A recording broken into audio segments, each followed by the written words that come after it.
بسم الله والحمد لله والصلاة والسلام على رسول الله وعلى آله وصحبه ومن والاه أما بعد.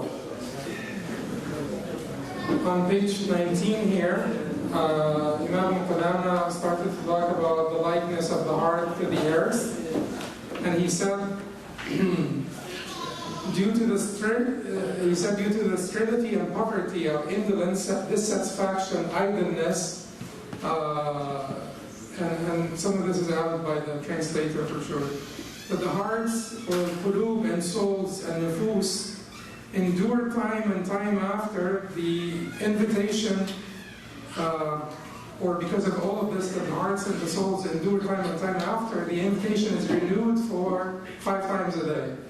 So he is saying that you're always subject to drought. The hearts are always subject to drought. Drought will bring about sterility, infertility of the soil of your heart. And that is true.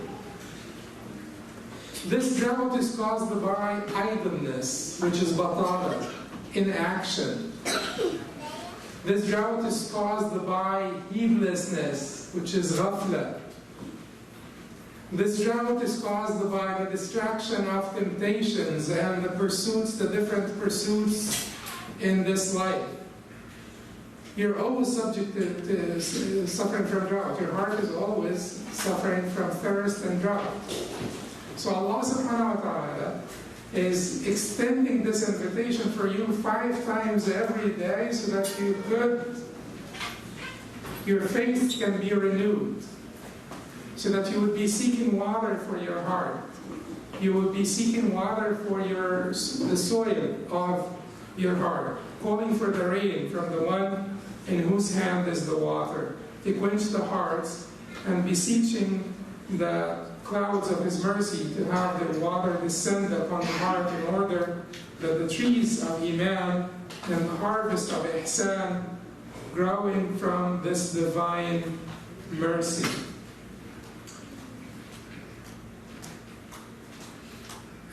Do not dry out. Okay. You'll find here that he said that he translated the souls as nufus. He says in the beginning, due to the sterility and poverty of indolence, dissatisfaction, idleness, that the hearts or qulub and souls, nufus, endure time and time after, the invitation is renewed 5 times a day. So is the soul, what is the difference between the soul and the nafs? What's the difference between the nafs and the ruh? There is no difference, and there is a lot of difference between a nafs and a ruh. First thing that we have to start with is that in order for us to be really accurate about describing the difference or about finding out about the difference, we have to have accurate knowledge of a nafs and a ruh. Can we have accurate knowledge of a nafs and a ruh? Absolutely not, because Allah said, وَيَسْأَلُونَكَ عَنِ الرُّوحِ قُلِ الرُّوحُ مِنْ أَمْرِ رَبِّي وَمَا أُوتِيتُم مِنَ الْعِلْمِ إِلَّا قَلِيلًا. And they ask you about the ruh. Say the ruh is of the command of my Lord. The knowledge, the ultimate knowledge of the ruh is with my Lord. And you have not been given but little knowledge. And you have not been given but little knowledge. So since the Prophet ﷺ was told to tell them that the ruh, the ultimate knowledge of a ruh is with my Lord, then we should not be hopeful to have, a good grasp of what the ruh is about, or a good, a good understanding of a ruh. They, at least in Egypt, I don't know if in some other countries, they call this sirr al-ilahi, or the divine secret, because it is to a great extent a divine secret. This is a secret that Allah had kept for Himself, the true nature of the ruh. Allah had kept this for Himself. And a ruh is, I believe, it is one of the greatest challenges to the atheist theory or proposition. It is one of the greatest challenges. Because keep in mind that, the coming into existence from nothingness is pretty difficult, or, the making of some existence out of complete nothingness, Adam, is extremely difficult, and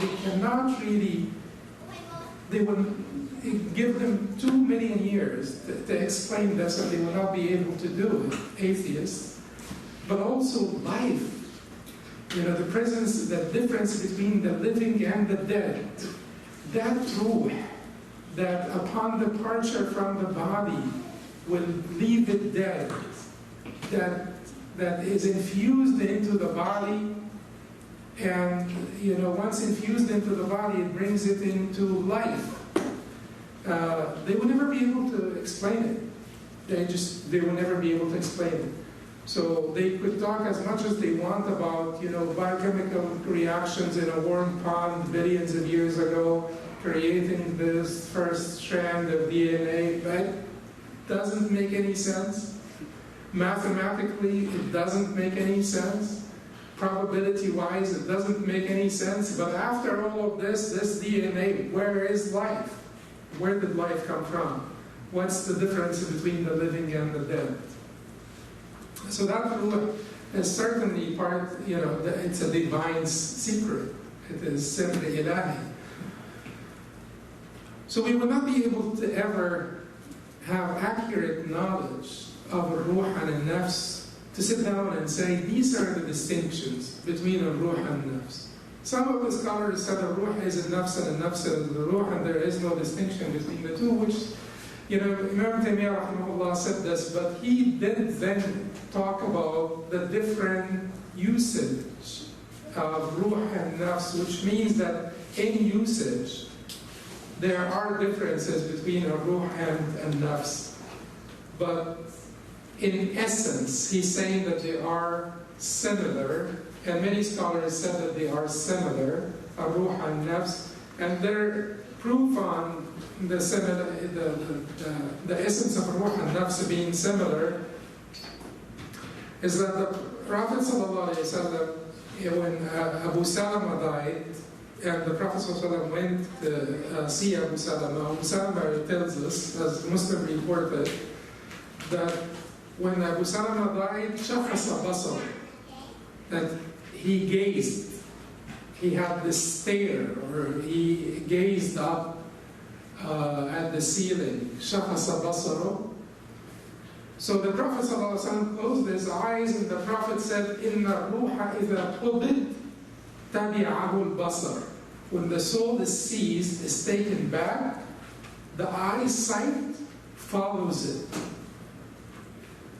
And then the Prophet ﷺ, in a different hadith, said to them, don't you see that when a person dies, his eye, he has a gaze like a fixed stare?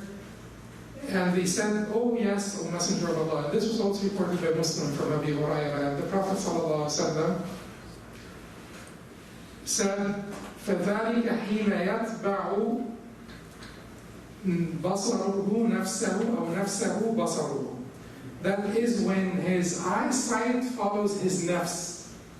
So the Prophet ﷺ in the first hadith is talking about the eyesight following the ruh, and the second hadith is talking about the eyesight following the nafs. To these scholars, it meant that the nafs is the ruh and the ruh is the nafs, because the Prophet used them interchangeably. The Prophet used the nafs and the ruh interchangeably.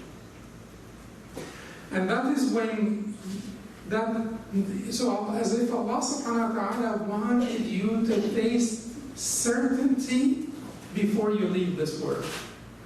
But that is when it is too late to do anything with that certainty. That is when Fir'aun said, Fir'aun, حتى إذا أدركه الغرق قال آمنت بالذي آمن به بنو إسرائيل. Until he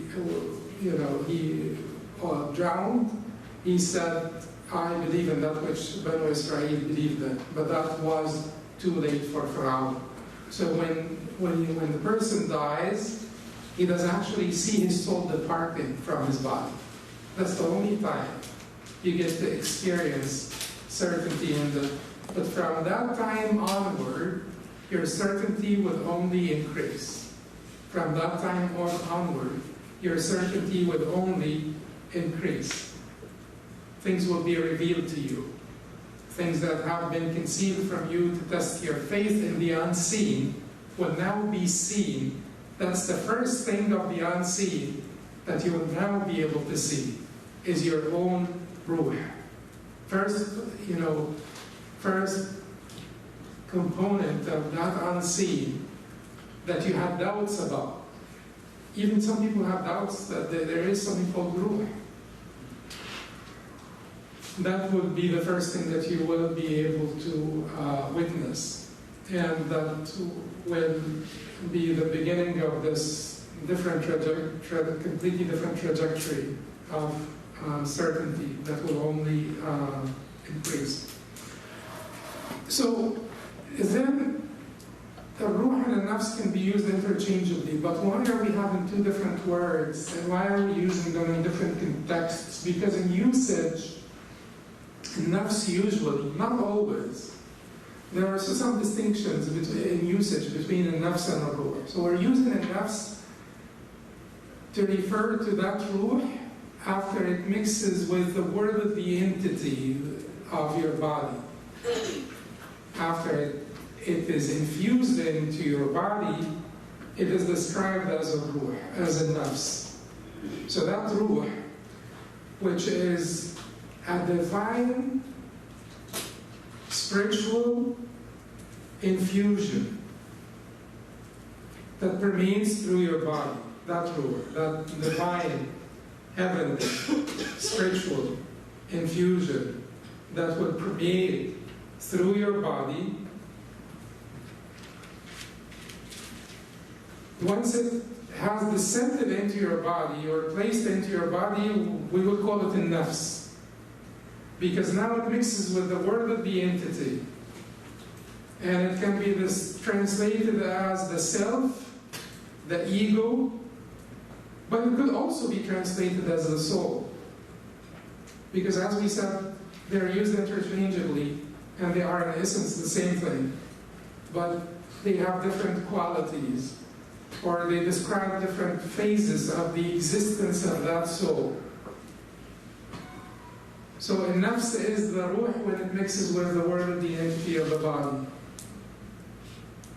And in nafs also, although ruh sometimes can be described by negative qualities, often in nafs is the one that is described by the negative qualities. But the ruh sometimes was described in the Sunnah of the Prophet ﷺ as wicked, khabitha. Can be described by negative qualities. But usually it is a nafs that will be described by negative qualities. Not always. There is a nafs al-mutma'inna, and there is a nafs al-lawwama, and there is a nafs al-amara bis-su', al-mutma'inna, tranquil, al-lawwama, regretful, amara bis-su'. Is the one that commands evil. So there are different types of nufus. But when we talk about the temptations, we're talking about the nafs being tempted. When we talk about the desires, the base desires in particular, we talk about the desires of the nafs. When we talk about the ego, the pride, the arrogance, we're talking about the nafs. So in that context, we will be using a nafs more than a ruh. A ruh is that divine, spiritual, heavenly entity that Allah infuses in your body and permeates through your body and gives you life and makes you a living creature.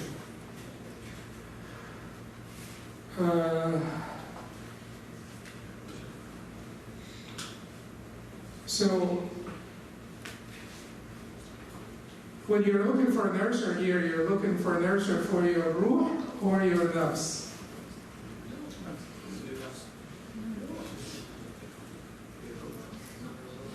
For your ruh.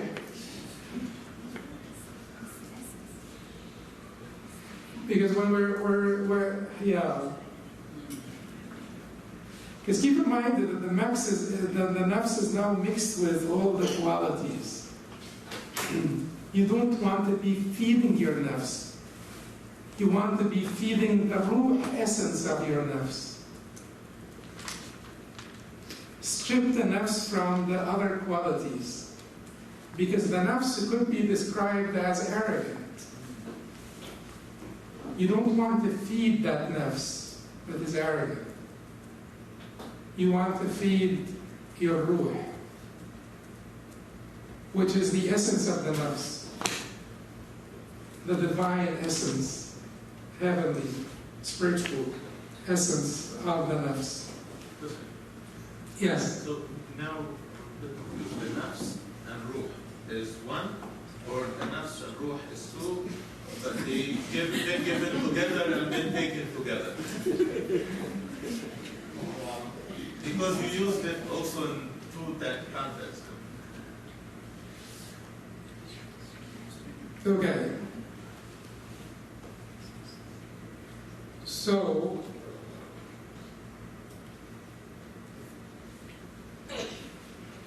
Muhammad sallallahu alayhi wa sallam and Abu Qasim, one or two? Two different attributes for one. Good. So you're using the nafs and ruh to describe the same essence, but with different attributes. Sort of. They one to me. From what I understood, they one, but the nafs and ruh depends on the context.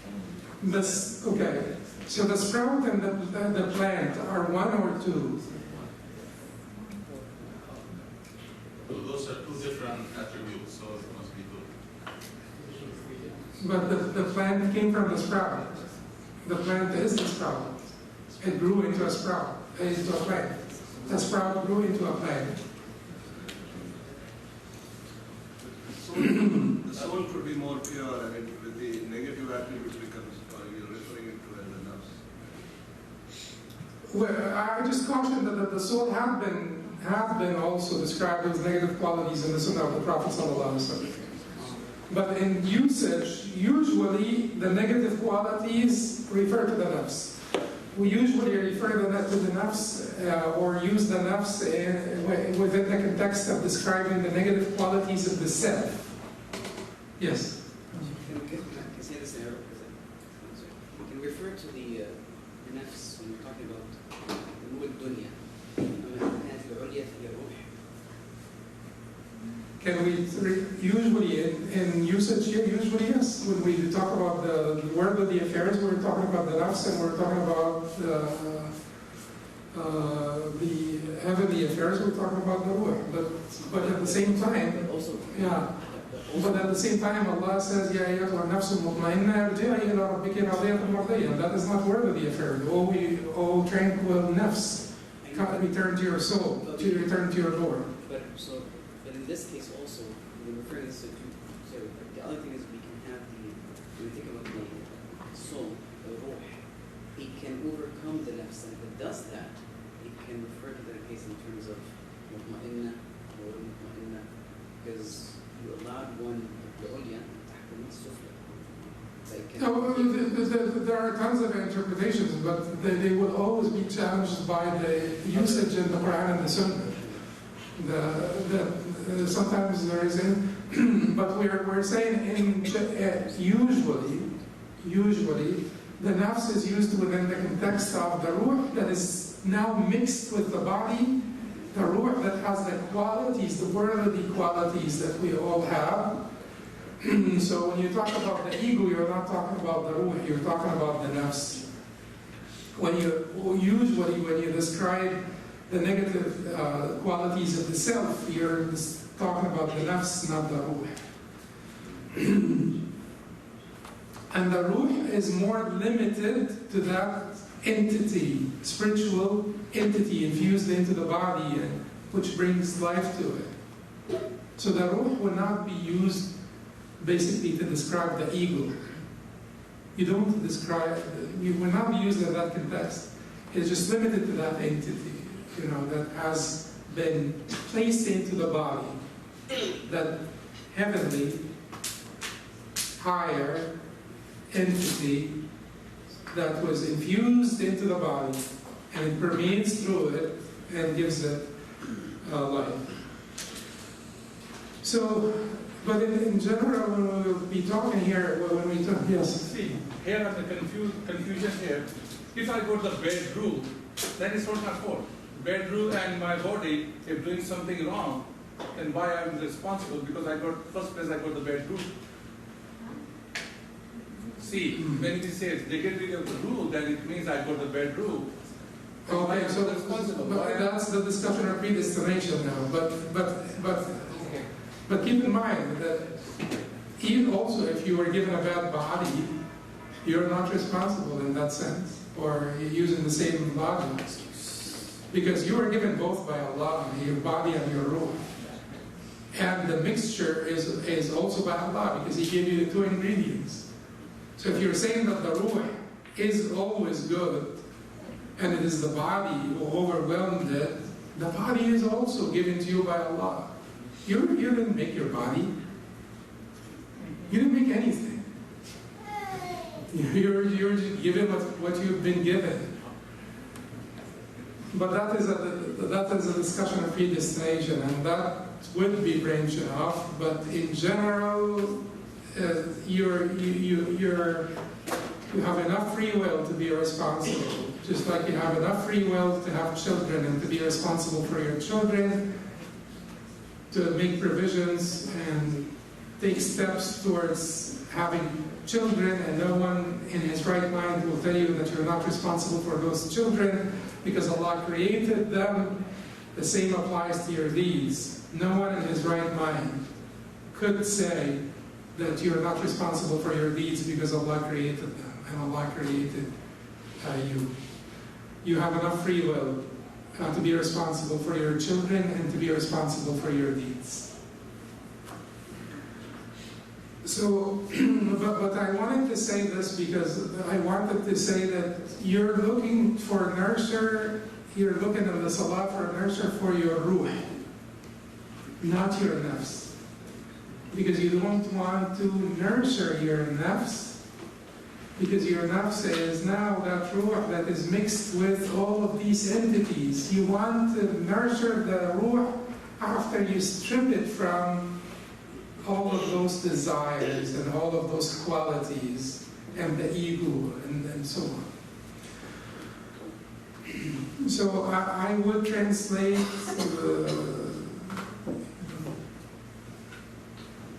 anyway, you get the point.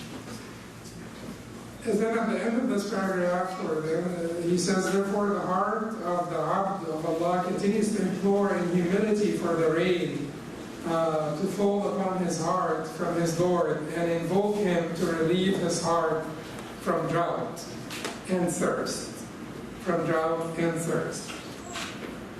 Indeed, the drought of hearts is heedlessness, ghafla. But as long as the Abd of Allah is indulged in the remembrance of Allah and constantly turning to Him, the rains of His mercy will shower his heart abundantly. As soon as he becomes heedless, however, drought shall strike his heart, and the damage caused will be according to the degree of his heedlessness.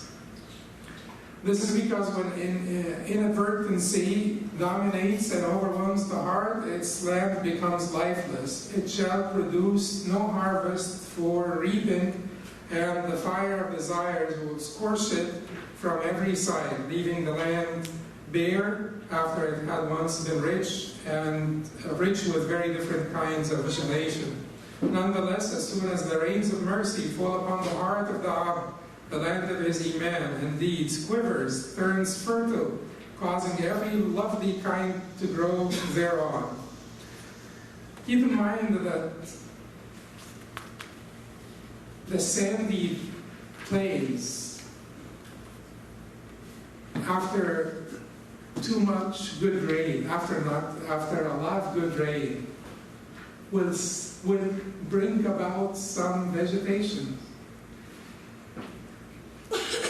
There is a hadith, although the hadith may sound like unlike what I said now, but there is a hadith that is reported by Bukhari and Muslim from Abi Musa al-Ash'ari in which the Prophet ﷺ divided the different types of hearts. He gave them characteristics of soil, because the heart is like the soil. It's where you sow your seedlings and where they grow. So the Prophet ﷺ said, مثل ما بعثني الله به من الهدى والعلم كمثل الغيث أصاب أرضا فكان منها أجادب فكان منها نقية أمسكت الماء وأنبتت الكلأ والعشب الكثير. So the likeness of the guidance that Allah had sent me with and the knowledge that Allah had sent me with is like a goodly rain that descended upon a land. Part of the land was naqiyya, was fertile. It held the water. It held the water. The water did not seep through. It did not hit the water. It held the water, and it was fertile. So it grew a lot of vegetations, pasture and vegetations. So that is one type of hearts. It held the water, and it is fertile. It grew a lot of vegetations. And then the Prophet ﷺ said, وَكَانَ مِنْهَا أَجَادِبُ. And then there are those, and then there were those lands, or this part of the land, No, that is infertile, but it holds the water. If there is one word for ajadib, how do you bring this down? Okay. Yeah. So ajadib is the land that would hold the water and but not bring forth any vegetations. It is not sandy, so that the water does not seep through. It will hold the water, but it will not bring forth any vegetation because it's infertile. So anyway, ajadib meaning infertile, but it could hold the water. The Prophet ﷺ said, "Amsakat al-ma'," it held the water. فَشَرِبَ النَّاسُ وَسَقَوْا وَزَرَعُوا. So the people were able to drink from it. It held the water for others. It did not make use of this water, but it held the water for others. So the people were able to make use of it. They drank, they watered their livestock, and they irrigated their crops. زَرَعُوا. وَكَانَ مِنْهَا قِيعَانٌ. And one part of the land was sandy plains, like sandy plains. قِيعَانٌ, sandy plains. لَمْ تُمْسِكِ الْمَاء وَلَمْ تُنْبِتِ الْعُشْبَ. It did not hold the water. The water just ran through the land, and it did not bring forth any vegetations. The Prophet ﷺ said that this is فَذَلِكَ مَثَلُ مَنْ عَلِمَ وَعَلَّمَ فَنَفَعَهُ اللَّهُ بِمَا بَعَثَنِي بِهِ. This is the likeness of someone who learned and taught, and Allah subhanahu wa ta'ala benefited him with which He sent me, and the likeness of someone وَمَثَلُ مَنْ لَمْ يَرْفَعْ بِذَلِكَ رَأْسًا وَلَمْ يَقْبَلْ هُدَى اللَّهِ الَّذِي أُرْسِلْتُ بِهِ. The likeness of someone who did not give heed to that which I have been sent with, and Allah subhanahu wa ta'ala did not make him benefit, or did not allow him to benefit, or did not let him benefit from that which He sent me with. So the qulub are like this. And the point here is that first, if you think that your land, you don't know what type of soil you have exactly, but even if you have sandy soil, the sandy soil over millions of years will become fertile. But as long as you expose yourself to the guidance, as long as you expose yourself to the mercy of Allah subhanahu wa ta'ala, it is hope that some vegetations will, come about from this rain. It is hope that as long as you're exposing yourself, your land has got to be, has to have some fertility to it. Because the mere fact that you continue to expose yourself to His mercy means that you're not a hopeless case. You don't have purely sandy plains that will not hold the water or make benefit thereof. The mere fact that you're continuing to expose yourself to His mercy, to that rain, to the guidance that He sent with His Messenger sallallahu alaihi wasallam, indicates that the type of soil that you have does have some fertility. And certainly between these three types of people, there is that entire spectrum. So your soil could be mixed. It doesn't have to be just the fertile or the sandy. It could be this and that. Because there is a spectrum, a wide spectrum between all those people. The Prophet ﷺ is just explaining to us the ends of these parables. So then, Imam Qayyim rahimahullah says here on page 20,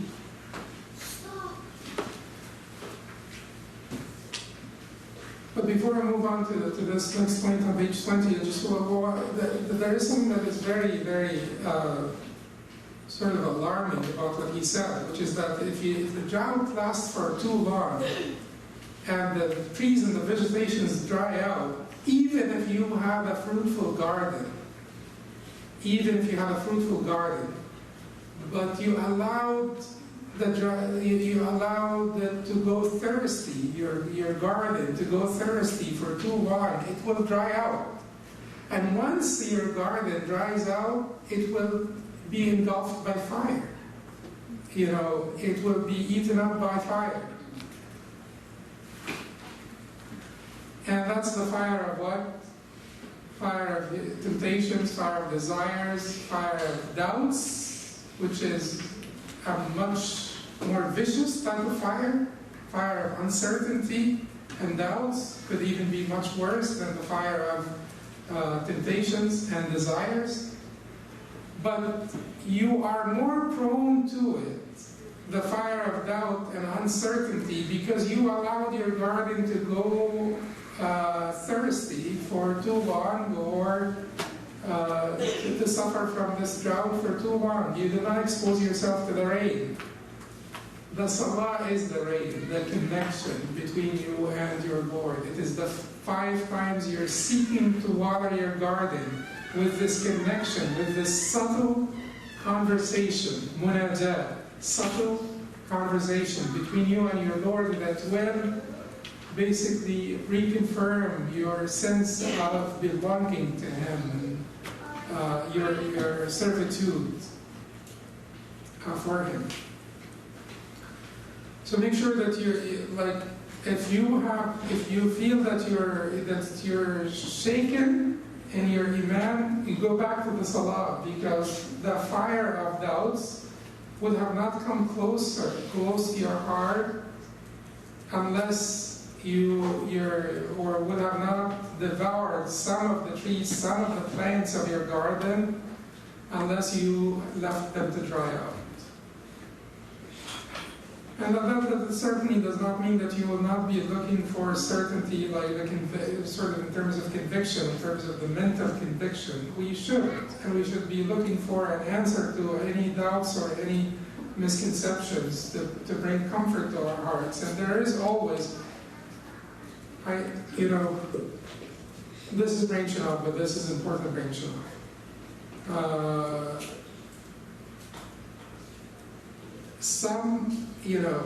This universe must have been created. The creator of this universe, who gave us purpose, must be purposeful. He must have communicated our purpose to us. There is no religion that claimed to have communicated the purpose of our creation from the divine who created this universe, and that is more logical and that has a stronger set of beliefs, more sound, more logical than the religion of Islam. any misconception they raise about Islam, you will find much more in the other holy books or the other books of other religious groups. Basically, who claims this, to have communicated the message from the divine? Which religions communicate the message from the divine? Paganism does not claim that. Atheism does not claim that. Eastern philosophies do not claim that. It is the three Abrahamic religions. So if we're talking, frankly, we're talking about the Quran versus the Bible. Any misconception that they will raise about Islam, that they will point out in the Quran, which either emanates from a misunderstanding of the Quran or from cultural biases or from, if it has to do with the Quran, it has to do with one of these two. And if it is the Sunnah, then we will have to look into the basically the authenticity of the report as well. But if it is about the Quran, it's either a misunderstanding of the Quran itself or some cultural biases. But anything that they'll point out, you will be able to find it and find a lot more in the Bible. This is enough for us to have mental certainty. Really, it is enough for us to have mental certainty. Well, tell me other religion. Why are we having, and I'm not talking about you, I'm just talking in general, but why are we having doubts? Why are we having lack of certainty? And why are we not having perfect certainty? Because you hear a lot of things, you hear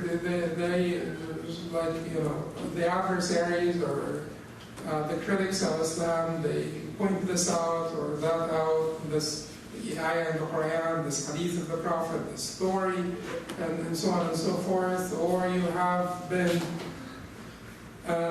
exposed to a lot of atheists and a lot of atheist argument, and then you start to feel doubts. Just go back to these the basic truths. There is this universe. I exist. Someone must have brought me to existence. This one must be purpose, must not only be magnificent, omnipotent, and great, with unlimited, infinite capacity, wisdom, knowledge, but also must be purposeful and wise. And we are purposeful creations. He must have communicated the purpose to me. And out of all of the religions that claim to have communicated that purpose from the divine to humanity, you would not find a religion that provides a stronger set of beliefs. One God, many messengers. He is one and unique. He is eternal without a beginning or end. And he begets not, nor is he begotten. And this is the perfect sort of set of beliefs or dogma. And any misconception, we have the answers, but if, because of the cultural biases, you were not able to understand the answers, or the answer, you were not able to find comfort and contentment in the answer provided to you, if you are not able to, show me which religion does not have those beliefs that are hard for you to believe in, or those stories, or those verses. So that is particularly important. Then in this case, you go back for the one religion that communicated the purpose to you from the divine, and that provides the strongest, most sound, and most logical argument for our existence, and for our origin, and for the nature of God. The nature of God. Okay. So, but that mental conviction is good, is important, is vital. But that will not really make you experience faith, which is to taste faith. And that will not really protect you from being bombarded by more doubts. Like, because it's exposure, and you're constantly exposed to doubts. And that will not protect your faith from temptations and desires, which will eventually, temptations, when you fall for temptations and desires, you will eventually be prone to doubts. Because you just can't believe that you're evil. You just can't come to terms with the fact that I'm too weak, I'm too evil. Then eventually you'll start, your shaitan will start to tell you, but is there really God? So that the shaitan will basically tell you, why don't you just walk away from this guilt trap that they set for you? Like you commit all kinds of evil. You drink, you have a girlfriend, or a boyfriend, whatever that, and you are not praying, and you are doing this and this and that. And you feel guilty with each and every one of those sins or enormities. Why do you have to continue to be guilty? And that is where the doubts will come in. And the doubts will be welcomed by your ego, because the doubts will satisfy your ego. No, I am not evil. I am not wicked. There is no God. I'm just, and I can find comfort in this. It's temporary pseudo comfort, but some people, walk away from religion because they are looking for that type of comfort, and then they will claim that it is mentally superior. That really it is about a mental conviction, that really there is no evidence on his existence. But the prayers, the rain, if you continue to expose yourself to this rain all the time, you will be immune to much of that. And you will be protected from much of it.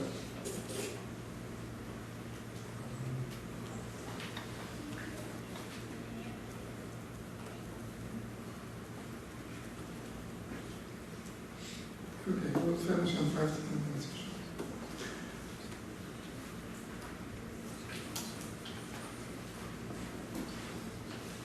Then here on, let's just finish this one. On page 20, the heart becomes dry when devoid of Tawheed. Similarly is the case with the heart of the Abd of Allah subhanahu wa ta'ala. It becomes dry whenever it is void of or devoid of love for Allah, knowledge about Him, His remembrance, dhikr, supplication and invocation, and most importantly, Tawheed, single Allah as your Lord, your sustainer, and your God. This is because the heat of desire, and the fires of lust, shahwa, infiltrating the heart cause the branches, limbs to become unresponsive, inflexible, and inert whenever the Abd of Allah intends to employ them in good deeds. They will not be responsive. Once they dry out, they be inflexible, they will not be responsive. And that is why people who are hardened, their hearts are hardened, they're dry, they find it extremely hard to perform any act of goodness. The commander has no control over the organs anymore. Allah subhanahu wa ta'ala says, فَوَيْلُ لِلْقَاسِيَةِ قُلُوبُهُم مِّن ذِكْرِ اللَّهِ أُولَٰئِكَ فِي ضَلَالٍ مُّبِينٍ. Then woe unto those whose hearts are hardened against the remembrance of Allah, such are in plain error. Then he says, when the heart is watered with rains of mercy, and the branches will be soft, moist, pliable, and responsive. So, in the Salat tanha an al-fahsha'i wal-munkar, as-salah forbids fahsha and munkar, is true, literally true, because the salah forbids you from fahsha and munkar, because the salah will keep your heart in line, in conformity with the mashi'ah of Allah, or the will of Allah, or the divine will. It will keep you always in harmony. with his will and his desires of you, or his wants of you. Inshallah, we will just stop here, and next time we will begin at page 21, divisions of people in regards to the actions of the limbs. And we will try to be a little faster, but to try to finish within 6 weeks. There is a small possibility that we may extend this into 8 weeks. Try to finish within 6 weeks. It may last for 8 weeks.